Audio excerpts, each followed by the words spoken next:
Innal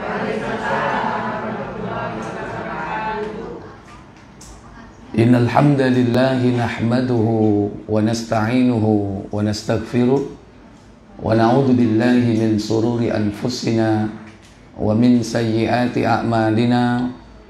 Man yahdihillahu fala mudhillalah wa man yudlil fala hadiyalah.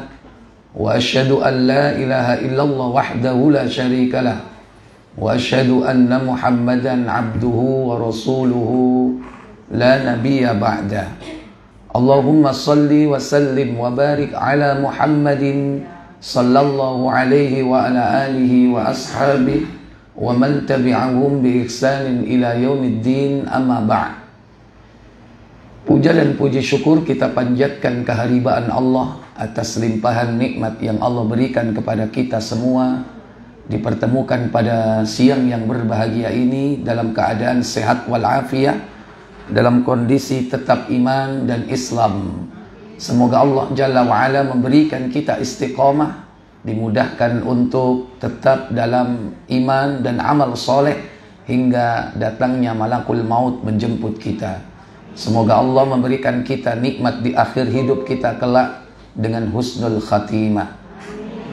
Semoga salawat dan salam selalu tetap terlimpah kepada junjungan kita baginda Nabi Muhammad sallallahu alaihi wa alihi wasallam. Demikian pula kepada keluarga beliau, keturunannya, para sahabatnya dan seluruh pengikutnya hingga tibanya hari kiamat. Para ibu, saudari sekalian yang dirahmati Allah Jalla wa ala.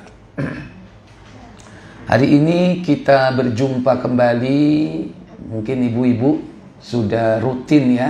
Kalau saya mungkin baru pertama kali ini ya. Semoga pertemuan kita bermanfaat. Khususnya pada hari ini kita akan membahas satu pelajaran atau tema yang sudah saya dapatkan kemarin. Apa temanya kemarin, Bu? Menyambut bulan suci Ramadan. Coba mungkin dibaca di undangannya. Ada, Bu, undangannya, Bu?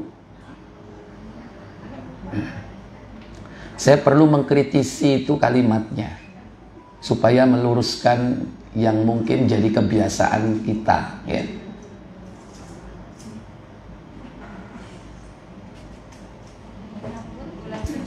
Apa, gimana? Menyambut bulan suci Ramadan ya. Menyambut ya, memang kita sekarang berada di bulan apa ini? Sya'ban ya. Kemudian yang akan datang Ramadan. Cuman kebiasaan kita mengatakan bulan suci ya kan. Nah, sebetulnya Ramadan itu bukan bulan suci. Bulan suci itu cuma 4. Zulqaidah, Zulhijjah, Muharram, dan Rajab. Didasarkan atas firman Allah Jalla wa'ala, buka surat At-Taubah, surat 9, pada ayat 36. Yang punya aplikasi Al-Quran di HP-nya atau di tag-nya, ya, silakan dibuka itu dalam surah At-Taubah, surat 9, ayat 36. Ini bisa nyambung ke layar nggak ini? Apa namanya? Laptop saya.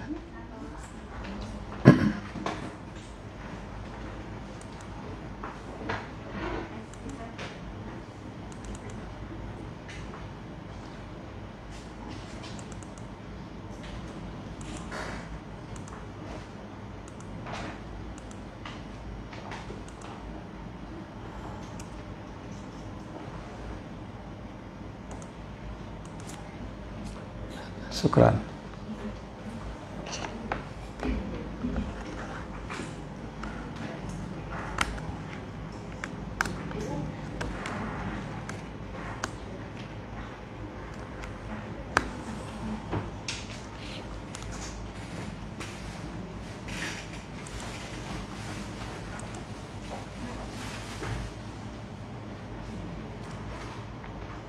Belum ya? Belum ya? Surat 9 ayat 36.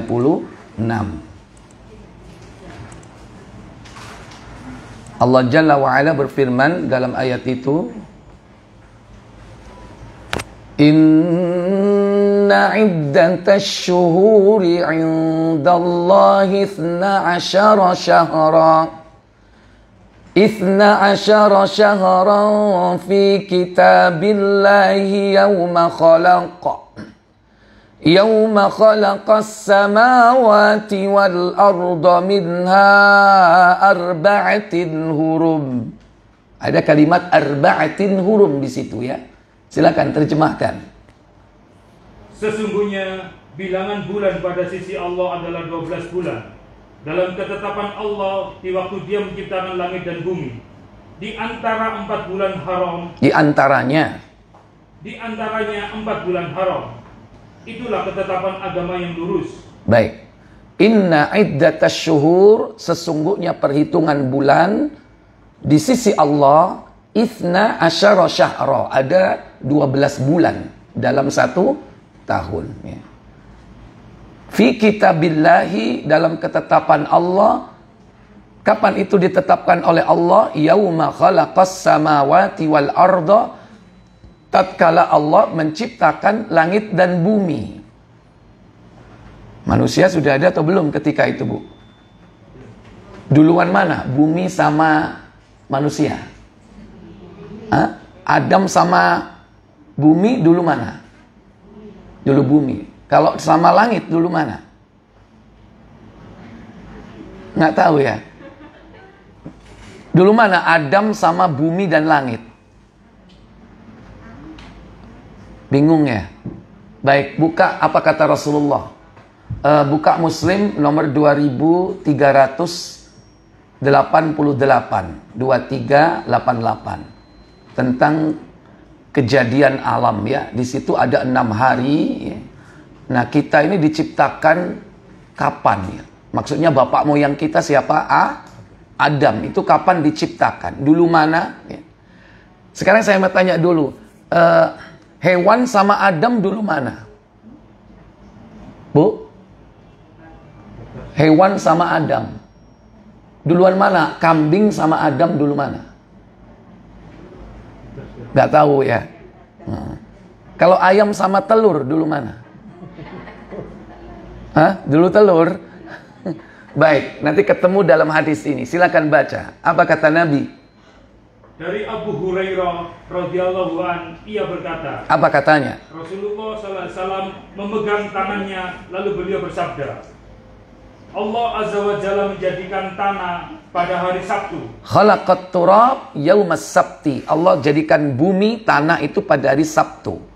Kedua, menancapkan gunung pada hari Ahad. Wa khalaqal jibal yaumal ahad. Hari Ahad itu minggu kalau hari kita. Kalau hari Islam itu nyebutnya Ahad, yaitu diciptakan gunung. Kemudian menumbuhkan pohon-pohon pada hari Isnin. Ya, hari Isnin seluruh flora ditumbuhkan oleh Allah. Kemudian menjadikan bahan-bahan mineral pada hari Selasa. Seluruh bahan mineral termasuk minyak bumi Allah ciptakan pada hari Selasa. Rabu menjadikan cahaya pada hari Rabu. Ja'alan nura yaumal arbi'a. Hari Rabu diciptakan cahaya. Kemudian menebarkan binatang pada hari Kamis. Ya, Allah ciptakan seluruh fauna hari Kamis. Berarti Allah ciptakan binatangnya atau telurnya? Allah ciptakan ayam atau telur? Ayam. Berarti dulu mana? Ayam. Jadi Allah nggak ciptakan telur bebek, telur ayam, telur cecek, enggak. Allah ciptakan binatangnya, baru dia berkembang biak. Ada yang ovipar, ada yang ovivipar, ada yang ovovivipar, bertelur, beranak atau bertelur dan beranak ya. Baru kemudian hari Jumat. Dan menjadikan Adam alaihissalam sesudah asar pada hari Jumat. Setelah selesai tercipta seluruh makhluk pada saat terakhir di hari Jumat. Iya, jadi Adam antara asar dan malam diciptakan Adam. Hari apa tadi, Bu? Hari Jumat. Ya. Setelah seluruh makhluk tercipta, berarti Adam ini paling apa? Paling bontot. Ya, makhluk terakhir, pamungkas. Itu Adam. Berarti dulu mana langit dan bumi sama Adam? Dulu langit dan bumi. Baik, kembali kepada surah At-Taubah tadi. Ketika Allah menciptakan langit dan bumi, perhitungan waktu sudah berjalan, Adam belum ada, apalagi manusia belum ada, tapi waktu sudah berjalan. Setahun sudah 12 bulan, dan nama-nama bulan itu sudah ada. Mulai dari Muharram, Safar, Rabiul Awal, Rabiul Akhir, dan seterusnya. Sampai Zulqaidah, Zulhijjah, semua itu sudah ada. Sudah disebut nama-namanya. Dan Allah tetapkan 4 bulan suci. Di antaranya, lanjut kembali kepada At-Taubah 36. Itulah ketetapan agama yang lurus. Ya, baik, diulangi lagi. Di antaranya 4 bulan haram. Di antaranya 4 bulan haram. Di situ disebutkan minha arba'atun hurum. Di dalamnya terdapat bulan hurum yang 4. Hurum itu jamaknya haram. Haram artinya suci. Jadi kalau Masjidil Haram, masjid suci. Tanah haram, tanah suci. Anak haram. Enggak masuk ya. Yang ada itu bulan haram, tanah haram ya. Ada dimensi ruang yang suci, yaitu tanah haram. Ada waktu-waktu yang suci, yaitu bulan-bulan haram. Bulan haram cuman ada 4. Apa kata Nabi? Dasarnya riwayat dari Imam Ahmad meriwayatkan bahwa Nabi SAW ketika itu bersabda tentang 4 bulan suci. Apa saja? Ya, silakan baca tafsirnya.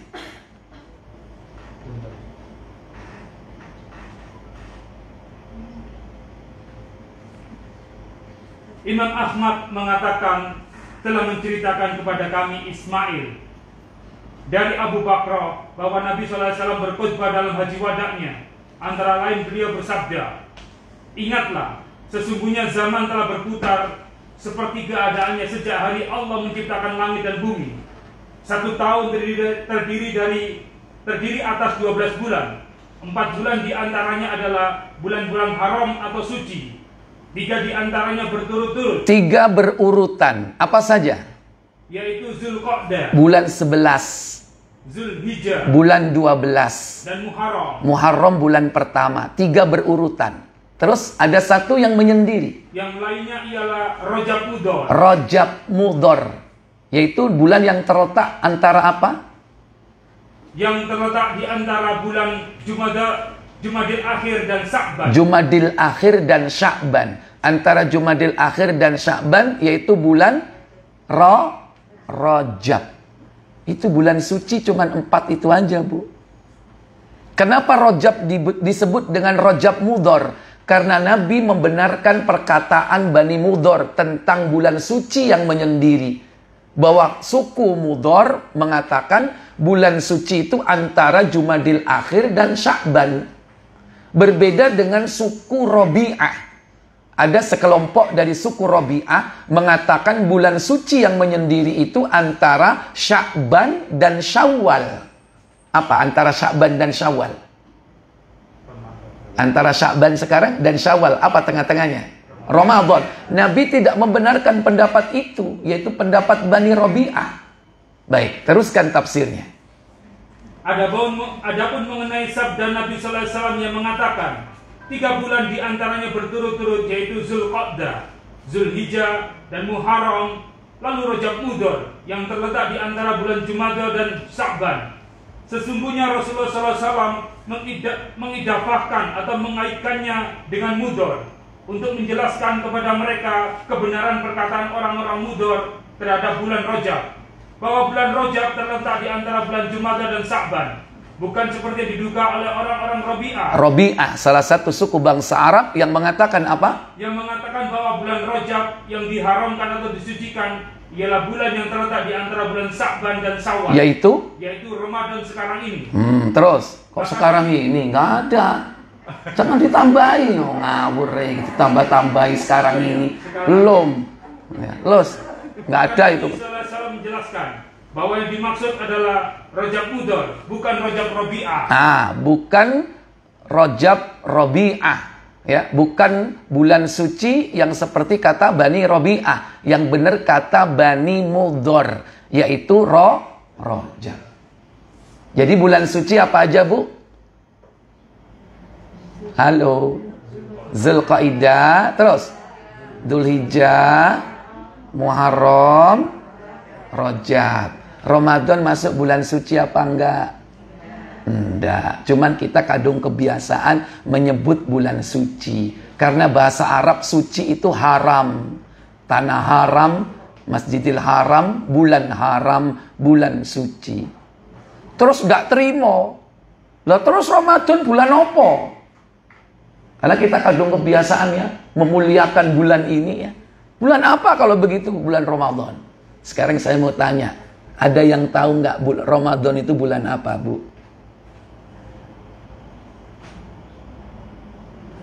Ada yang jawab, monggo bebas mau jawab. Ramadan kira-kira bulan apa, Bu? Bulan puasa.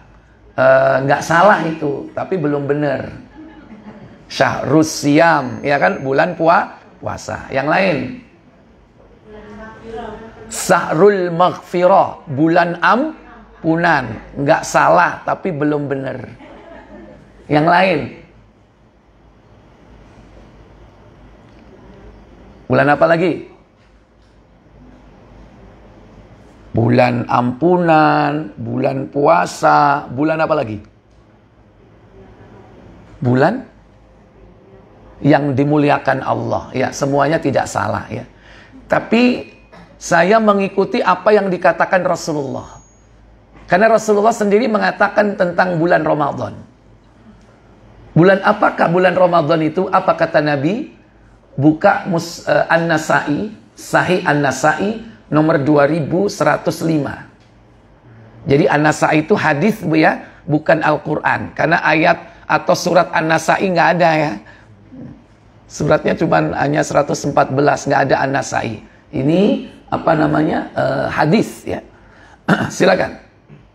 An-Nasa'i 2105. Iya, silakan. Dari Abu Hurairah radhiyallahu an, ia berkata, Rasulullah SAW bersabda, Ramadan telah datang kepada kalian, ia adalah bulan berkah. Nah, ketemu sudah di sini. Bulan apa kata Nabi? Ini yang ngomong siapa yang ngomong, Bu? Yang ngomong adalah Nabi yang bicara. Atakum Ramadan. Telah datang kepada kalian Ramadan. Syahrul Mubarak. Bulan yang penuh berkah. Syahrul Mubarak. Apa, Bu? Syahrul Mubarak. Bulan yang penuh berkah.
Ya, udah nempel ini HDMI-nya. Mana yang dipencet sih? HDMI 2. Oke, monggo. Oh ya, belum di extend.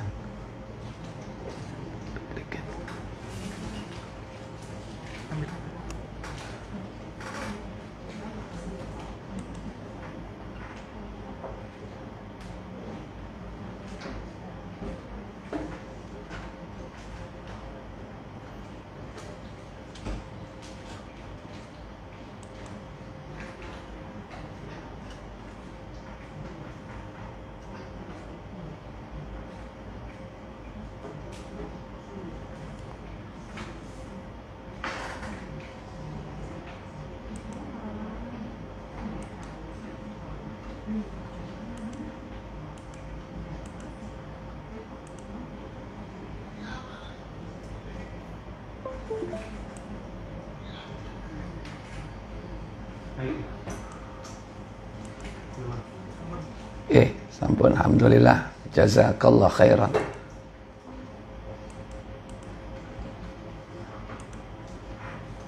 Ramadan telah datang kepada kalian, ya. Saya kasih warna kuning. Ia adalah bulan apa, Bu? Ia adalah bulan berkah. Jadi kalau nanti kita membuat tulisan atau statement, ya, sebagaimana kata Nabi SAW, atakum Ramadan, telah datang kepada kalian Ramadan.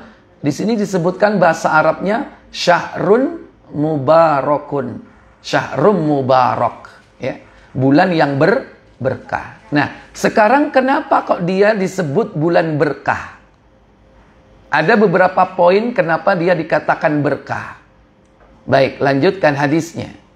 Allah Azza wa Jalla telah mewajibkan kepada kalian berpuasa. Ya, itulah kenapa dia disebut bulan berkah.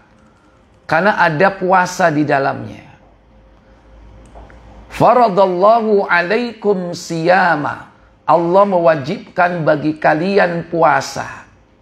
Karena puasa sebulan penuh itu, Bu, itu hanya kepada umat akhir zaman.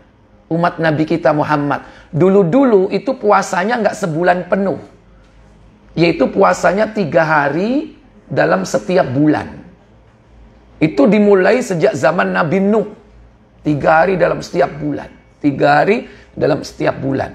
Sampai awal-awal Islam, belum diwajibkan puasa Ramadan, itu puasanya ya seperti itu. 3 hari dalam setiap bulan. Begitu diturunkan kewajiban puasa Ramadan, yaitu diturunkan surat Al-Baqarah. Surat yang kedua. Yaitu pada ayat yang ke-183. Allah Jalla wa'ala berfirman dalam ayat tersebut, Ya ayyuhalladzina amanu kutiba alaikumus siyam. Kutiba alaikumus siyamu kama kutiba alal ladzina min qablikum. Kama kutiba 'alal ladzina min qablikum la'allakum tattaqun. Iki terjemahnya kok bahasa Inggris. Waduh iki. Sing teko gak wong Inggris kok bahasa Inggris iki. Ya udah, Pak, terjemahkan, Pak. Hai orang-orang yang beriman, diwajibkan atas kamu berpuasa sebagaimana diwajibkan atas orang-orang sebelum kamu, agar kamu bertakwa. Iya, ayat ini para ibu, saudari sekalian, diturunkan tahun kedua Hijriyah setelah Nabi hijrah ke Madinah. Berarti Nabi berpuasa seumur hidup beliau setelah ayat ini turun, itu cuma 9 tahun. Karena ayat ini diturunkan tahun kedua, Rasulullah wafat tahun ke-10, tahun ke-11. 11 bulan Rabiul Awal. Artinya tahun ke-11 beliau nggak puasa. Karena baru 3 bulan menginjak awal tahun. Muharram, Safar, Rabiul Awal. Beliau sudah wafat. Berarti terakhir beliau puasa tahun ke-10. Tahun kedua sampai ke-10, berapa tahun coba dihitung? Hah? Berapa? 9 tahun. Jadi masih lebih lama ibu puasanya daripada Rasulullah. Cuman bedanya kalau Rasulullah nggak pernah bolong, Bu. Kalau ibu-ibu, halo, sering bolong nggak? Sering ya? Masya Allah. Nah, kalau sekarang masih ada yang belum dibayar utangnya, segera bayar. Ini bulan terakhir bayar utang puasa. Lagian cuman tinggal berapa hari? Tinggal 2 hari. Gimana? Besok udah hari? Oh, Kamis besok ya? Oh, berarti ya 2 hari. Kalau punya utang segera. Kalau enggak nanti nunggak. Kalau nunggak berarti harus membayar kafarat. Bayar kafarat itu bayar fidyah nanti. Di samping tetap bayar puasanya. Baik. Kama kutiba 'alal ladzina min qablikum, sebagaimana diwajibkan puasa atas umat-umat sebelum kalian. Dulu umat-umat dulu itu, Bu, kalau puasa itu bukanya maghrib, kemudian melanjutkan puasa lagi waktu isya. Nggak ada sahurnya. Bukanya itu mulai cuman maghrib sampai isya. Mereka nggak ada sahur. Makanya kita ini umat yang diberikan oleh Allah keberkahan yang banyak. Apa? Yaitu adanya makan sahur. Ya, coba dibuka Muslim. Nomor pembeda antara puasa kita dengan puasa Ahlul Kitab adalah makan sahur. Kalau nggak salah 1059. Dicek, kalau nggak 59 60.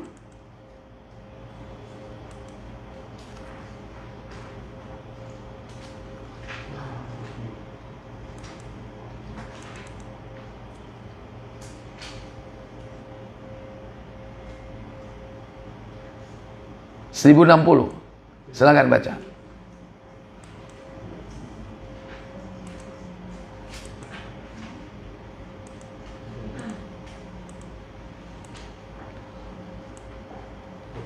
Dari Amr bin As radhiyallahu taala an,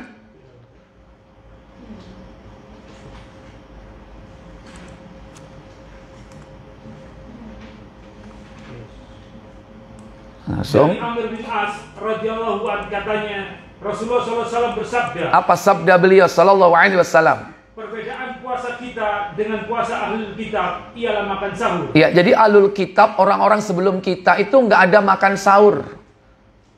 Adanya cuman buka. Yaitu antara maghrib sampai isya. Makanya puasa kita ini enak, ada makan sahur, ada buka, ada makan sahur, waktunya panjang. Oleh karena itu jangan tinggalkan makan sahurnya, Bu. Kenapa? Makan sahur itu berkah. Makanya bulannya bulan berkah, makan sahurnya aja berkah. 1059.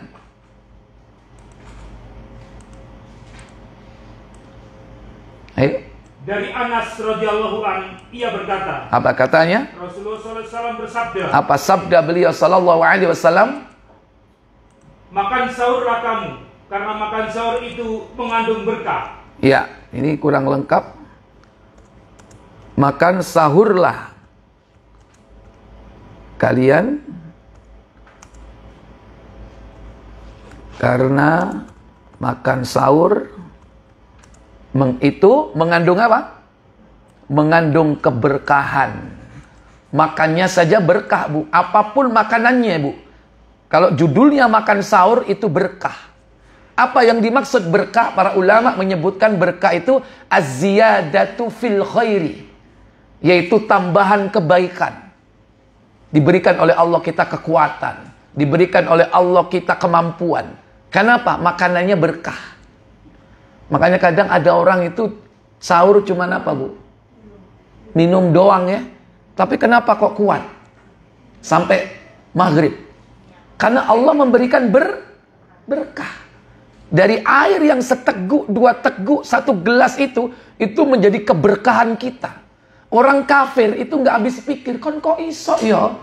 Mek ngombe tok, gak mangan, gak ngombe sampai maghrib, kok kuat? Kalau bahasa kita karena apa? Sudah niat. Sebetulnya bukan karena niat saja, karena Allah memberikan keberkahan. Makanya jangan lewatkan makan sahur. Cuman kita ini makan sahur, maaf, ada penyakitnya. Apa penyakitnya makan sahur? Malas, 1, 2, ngantuk, 3 apa?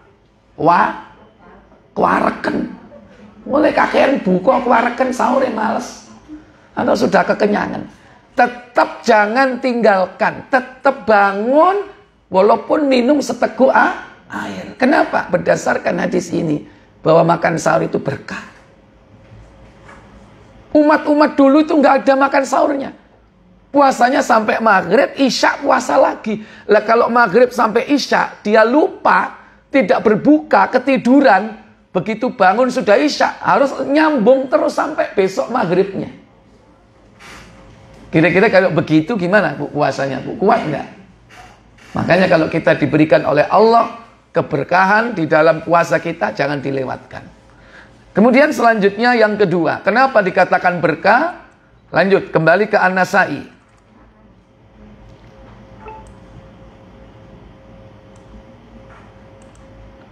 Futihat abwabus sama. Lanjut. Di dalamnya pintu-pintu langit dibuka. Pintu-pintu langit dibuka. Dalam riwayat disebutkan pintu-pintu surga yang dibuka oleh Allah Jalla wa'ala.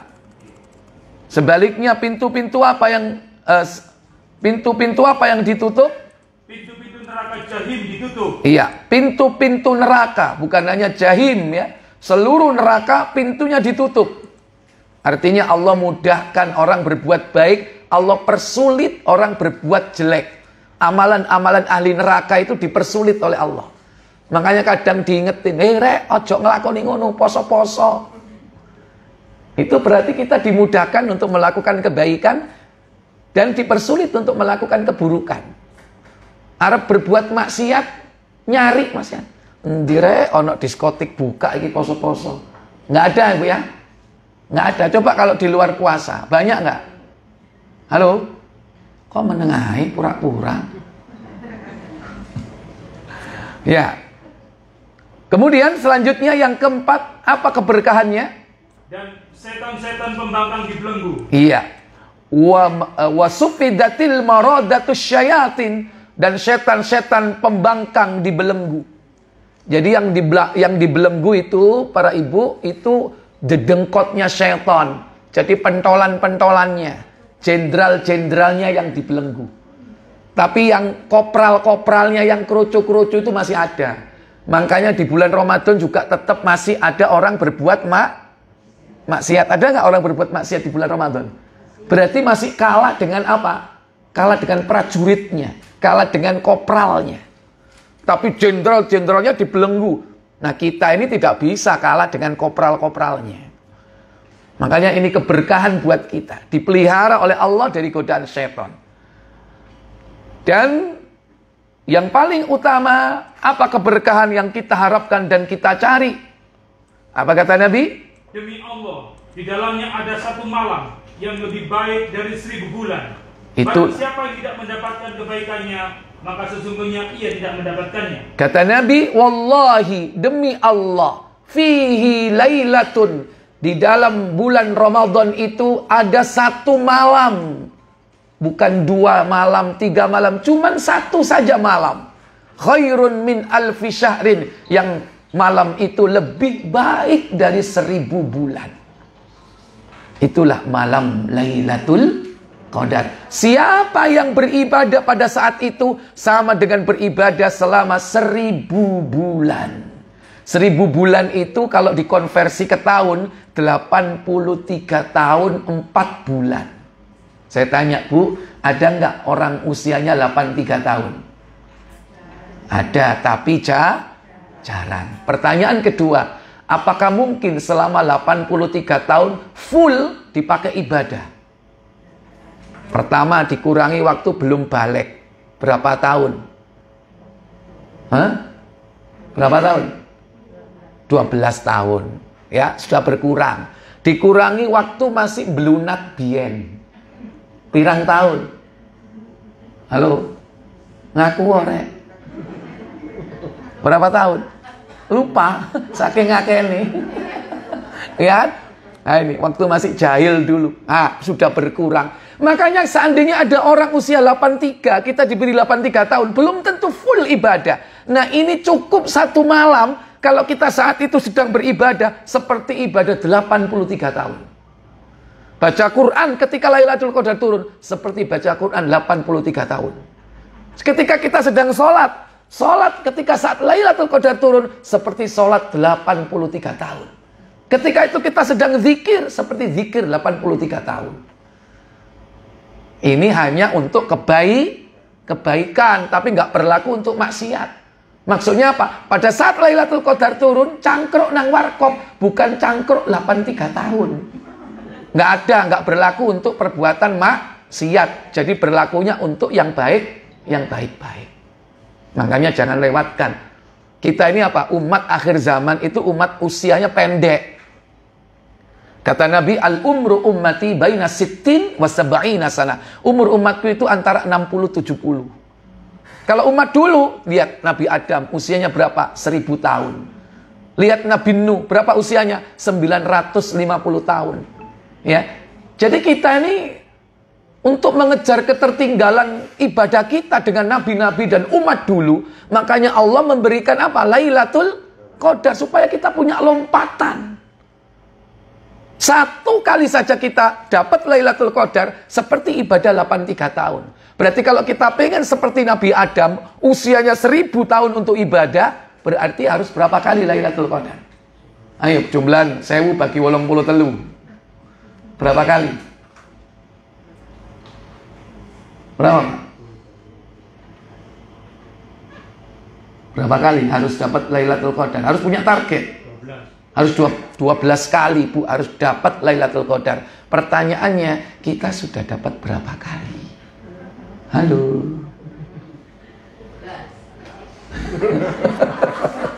Pede banget tuh Ibu. Ya, mudah-mudahan dengan kita yakin dan percaya diri, kita nanti akan terus dikasih kesuksesan untuk meraihnya, ya. Baik, ini sekilas tentang keberkahan, dan saya pikir cukup sampai di sini, nggak banyak-banyak. Saya pengen dialog tanya jawab, barangkali ada yang perlu ditanyakan. Sampai waktu saya spare-nya cuma 1 jam, ya, selesai. Silakan kalau ada pertanyaan, saya beri kesempatan. Monggo. Nggih, monggo silakan.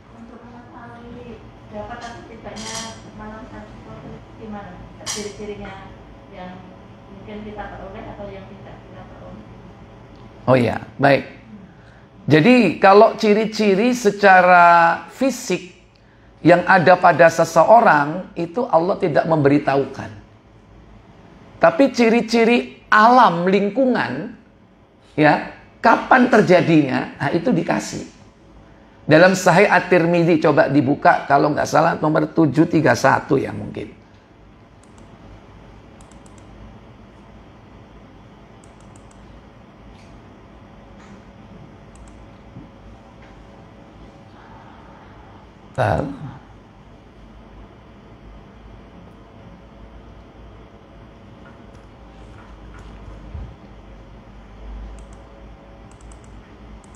Ya, 793.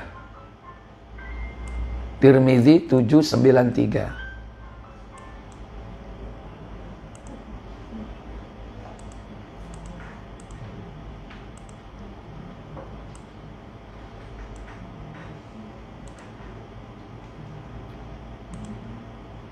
Ya, silakan dibaca. Wasil bin Abdul A'la Al-Kufi menceritakan kepada kami dari Asim bin Zir, ia berkata, aku berkata kepada Ubay bin Ka'ab, wahai Abu Munzir, aku tahu bahwa Lailatul Qadar ada pada malam 27. Ia berkata, benar.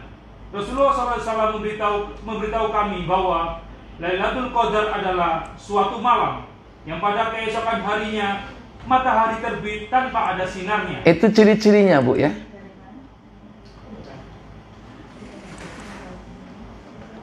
Kenapa, Bu? Ini Lailatul Qadri. Malam Lailatul Qadar adalah, yaitu Lailatun, suatu malam yang keesokan harinya tatlu'us syamsu, matahari itu terbit, laisa lahu syu'a, tidak ada sinarnya. Kalau matahari di pagi hari waktu terbit itu redup, nggak ada sinarnya, berarti tadi malam itu terjadi Lailatul Qadar. Berarti udah lewat nggak?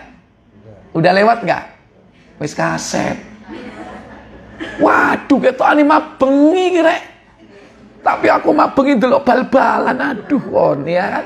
Nggak iktikaf di masjid, tidak zikir, tidak sholat. Jadi itu pun diberitahunya setelah pagi. Makanya kita harus apa? Mencari Lailatul Qadar itu dengan menunggu 10 hari terakhir itu aman. Terutama malam-malam apa? Malam ganjil, ya.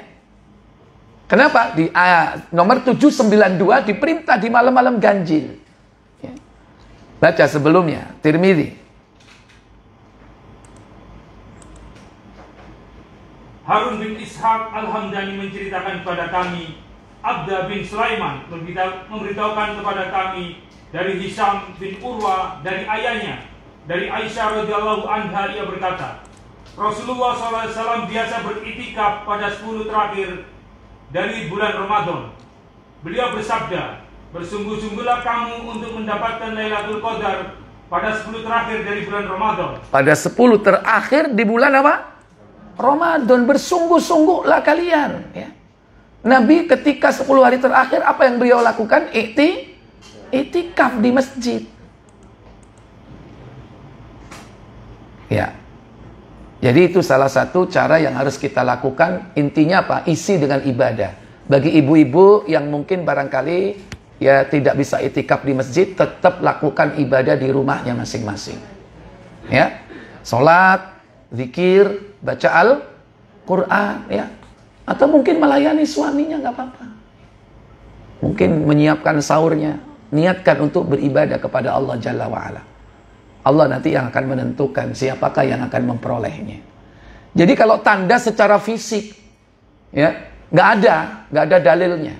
Kalau dapat Lailatul Qadar, menira ini tambah mengkilat gitu. Enggak, ya kan? Ya tetap nek adus ya rusak, ya kan? Jadi nggak ada tanda-tanda secara fisik, tidak ada. Tapi apa? Allah memberikan tanda-tanda secara alamiah yang ada di lingkungan. Apa hikmahnya Allah tidak menunjukkan tanda-tanda secara fisik? Bahkan orang yang mungkin dapat Lailatul Qadar, dia nggak merasa, aku kok durung ngoleh. Padahal Allah memberi. Tapi Allah berikan dia apa? Yaitu perasaan tidak memperolehnya. Supaya apa? Supaya orang ini tetap di tahun yang akan datang tetap semangat mengejar.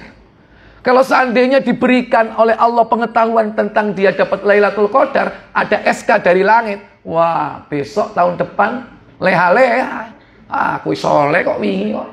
Tak santai aja turu, ya kan? Justru hikmahnya supaya kita setiap tahun itu semangat terus mencari. Baik. Jadi begitu, Bu. Yang lain, monggo. Silakan, Bu.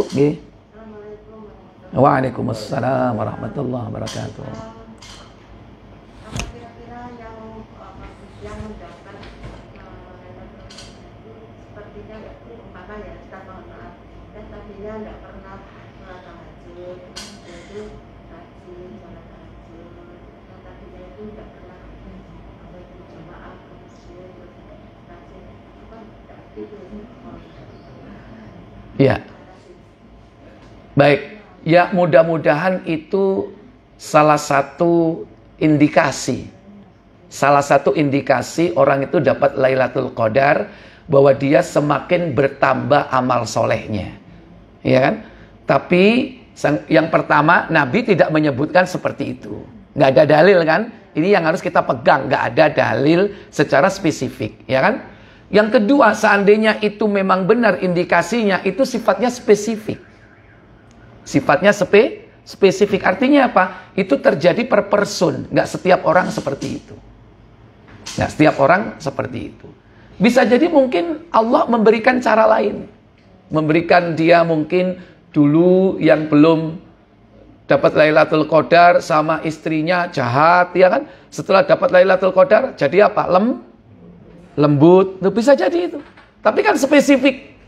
Mungkin karena apa? Karena yang diharapkan oleh istrinya adalah kelembutan dari suaminya. Karena tiap hari istrinya berdoa, ya Allah, muka-muka bojoku ojo kasar-kasar nang aku, ya Allah, gepuan ya Allah, ya kan? Tiap hari dia berdoa. Ternyata suaminya rajin ke masjid, dapat Lailatul Qadar, doa istrinya dikabulkan. Jadi kadang spesifik, sesuai dengan ya kebutuhan orang itu apa yang dibutuhkan. Ya, intinya apa? Dalam urusan apa? Urusan akhirat, bukan urusan dunia ya. Aku mari Lailatul Qadar. Loh, apa? Iya, rezekiku tambah lancar. Nggak ada. Itu urusan dunia, ya kan? Aku mau bengi Lailatul Qadar apa? Iya, menene aku oleh proyek. Nah, nggak ada hubungannya. Ya, itu semua dunia. Kalau Lailatul Qadar itu mesti apa? Efeknya adalah akhirat. Semakin taat beribadah, semakin baik sama orang lain, semakin diberikan kebaikan-kebaikan oleh Allah Jalla wa'ala. Ya. Baik, mungkin yang ketiga terakhir, saya beri waktu terakhir. Nggih, silakan. Nggih.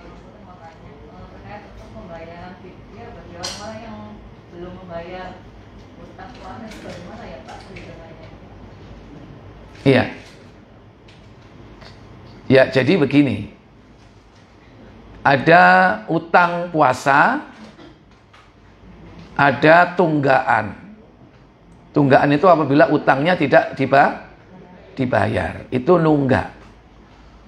Dia wajib membayar denda dan dendanya adalah fidyah. Adapun fidyah sendiri secara umum dijelaskan oleh Allah di dalam surat Al-Baqarah, surat yang kedua, itu ayat yang ke-184.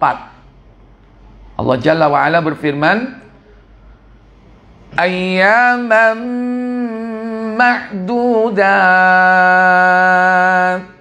faman kana minkum maridan aw ala safarin fa'iddatun min ayyamin ukhar wa 'alal ladzina yutiqunahu fidyatun ta'amu miskin faman tatawwa'a khairan fahuwa khairul lahu wa an tasumu khairun lakum in kuntum ta'lamun.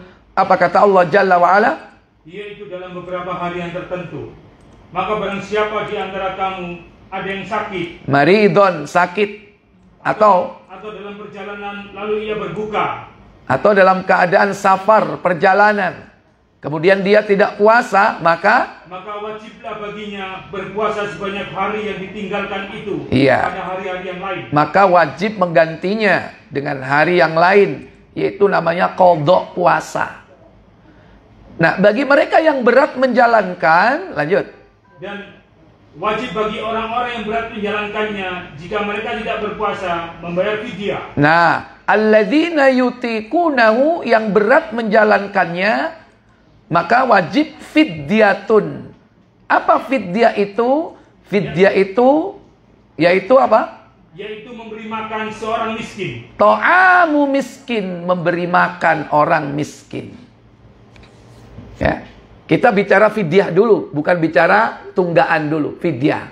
Fidyah ini bagi mereka yang pertama, orang yang tidak mampu mengerjakan puasa secara permanen. Mungkin karena sudah sepuh, sudah tua. Ojo menek poso, melaku ae sempo. Orang seperti ini nggak kuat puasa. Jangankan sahur buka ya, nyekel gedang goreng ae lo. Lugur ya, saking gemeter ya. Ini. Atau yang kedua, orang yang pekun, maaf. Orang yang pekun itu termasuk orang yang tidak mampu puasa. Dibolehkan tidak puasa, bayar fidyah. Kenapa? Karena orang pekun itu tadi sahur, jam 10 sahur maneh. Nggak bisa puasa. Lu aku gak kok aku sahur kok, padahal jam 10 kan pekun ya. Ya itu orang. Susah nanti. Ini. Atau yang kedua, yaitu orang yang sakitnya permanen, nggak bisa sembuh. Dia harus minum obat, harus diinjeksi tiap hari minum obat, nggak boleh tidak. Dan itu dalam waktu puasanya, dia harus minum obatnya. Maka orang seperti ini boleh untuk tidak puasa, karena permanen, sifatnya sakit yang sampai terus menerus.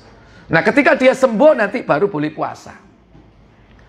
Kemudian, sekarang cara bagaimana membayar fidyah. Lihat Ibu, membayar fidyah di sini apa? To'am. To'am itu apa? Memberi makan. Kalau memberi makan itu berarti yang paling afdol, paling utama, yaitu makanan yang siap santap. Kok saji? Gaya apa disajino nek gak kena dipangan? Hah? Siap santap. Artinya apa? Makanan yang sudah matang tinggal ngemplok katanya. Iya kan? Jadi fidyah itu lebih baik makanan yang sudah siap dimakan itu yang paling afdol. Nasi, lauk pauk, sayur mayur, ya. Kalau perlu dilengkapi ada buah, ada kerupuk, 4 sehat, 5. Lu berarti mbak susu nek ngono. Enggak apa-apa, lebih bagus. Dan itu cukup kalau sepuasanya ditinggalkan sehari, memberi makannya sekali untuk 1 orang. Kalau pengen sodako ditambah 1 orang lagi. Jadi makan itu tidak harus 3 hari. Karena hakikatnya makan itu sehari sekali menurut Islam. Ya, cukup sekali, bukan 3 hari. Ya, jadi itu bayar fidyah. Nah, yang kedua, level KW2-nya, kalau nggak mampu makanan yang siap makan, apa? Bahan makanan pokok. Seperti apa? Beras, gandum, kurma. Pokoknya makanan pokok di negeri itu apa? Boleh dikeluarkan. Seberapa? Yaitu 1 mud. 1 mud itu 2 tangkup tangan begini. Kalau dikonversi ke gram itu 7 on. 7 on. Ya. Makanya kalau 7 on lebih ya sebetulnya ya, sampai 8. 7 sampai 8 on. Lebih dari itu sedekah. Misalnya kita ngasih 1 kali puasa yang kita tinggalkan ya, karena kita nggak mampu, kita bayar fidyah yaitu 1 kilo. Berarti yang wajib sudah terpenuhi, selebihnya adalah sodako. Boleh dilebihkan. Kalau perlu dilengkapi ya jangan beras tok, ya dikasih minyak. Oh, saya larang, Bu. Ya, tapi nggak apa-apa, lebih bagus minyak, super mie, sarden, ya kan? Gula lengkap lebih bagus. Wah, jempolan itu. Padahal yang wajib sudah, selebihnya adalah sodako. Nah, ini dibolehkan jenis makanan pokok. Nah, yang tidak diperbolehkan yaitu dari uang atau bayar fidyah pakai uang. Nggak ada tuntunannya. Saya tanya, zaman Nabi ada duit nggak? Ada, Bu. Zaman Nabi sudah ada namanya dinar dan dirham. Uang emas dan uang perak. Nabi tidak pernah membayar fidyah dengan uang. Tapi membayarnya yaitu dengan apa? Makanan pokok. Bahkan Imam Anas bin Malik ketika 2 tahun dia tidak puasa karena sudah tua renta, dia panggil orang kampung 60 orang, suruh makan sepuasnya. Ayo makan, warakmu. Apa makanannya? Bubur daging. Ini apa enggak? Enak. Waktu itu ya, makanan masih tidak seperti zaman sekarang. Undang orang ke rumah, terutama harus orang-orang miskin. Nah, saya sarankan bayar fidyah itu jangan ditaruh di masjid sebagai buka puasa. Kenapa? Nanti yang makan nggak mesti orang miskin. Iya kan? Mungkin nggak orang yang buka di masjid itu orang kaya, duitnya banyak, bisa beli makan. Bisa nggak? Bisa, makanya jangan dijadikan buka puasa. Kecuali kalau kita pesen ke takmir, tolong ini fidyah saya 30 hari. Tolong dikasihkan yang miskin-miskin. Nah, kalau ada pesan seperti itu, nanti takmirnya yang milih. Oh, iki wakjo, iki wakdul, ya kan? Yang miskin-miskin dipilih, gitu loh. Tapi kalau ditaruh biasa, nanti dimakan orang yang bukan miskin, berarti tidak masuk hitungan. Ya, bukan hitungan fidyah. Makanya kita harus teliti dalam perkara ini. Kecuali kalau kita punya binaan, ya, atau kita punya orang yang betul-betul tahu kita miskin, langsung kita penuhi kebutuhannya. Nah, untuk yang misalnya nunggak, misalnya begini. Tahun kemarin punya utang 5. Tahun ini nggak segera dibayar. Keburu Ramadan, berarti utangnya berapa? 5 hari kan?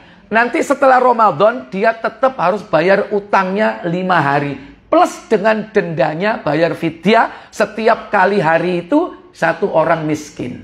Berarti 5 orang miskin harus dikasih fidyah. Itu sebagai dendanya. Tetapi tidak menghilangkan puasanya. Podo bayar listrik itu. Nek nunggak kena denda nggak? Denda dibayar, pokoknya harus dibayar nggak? Tetap ya. Jangan bayar dendanya terus pokoknya nggak dibayar. Sama seperti itu. Puasanya tetap dibayar, tapi dendanya juga harus dibayar. Puasanya dengan qadha, yang dendanya dengan fidyah. Wallahu a'lam. Saya pikir cukup sampai di sini. Semoga manfaat untuk kita. Ya, adapun ibu menyusui dan hamil, ya, terutama hamil, kemudian menyusui, hamil lagi, menyusui lagi, ya, gak mandek-mandek sakno, mudun mesin terus iki, ya.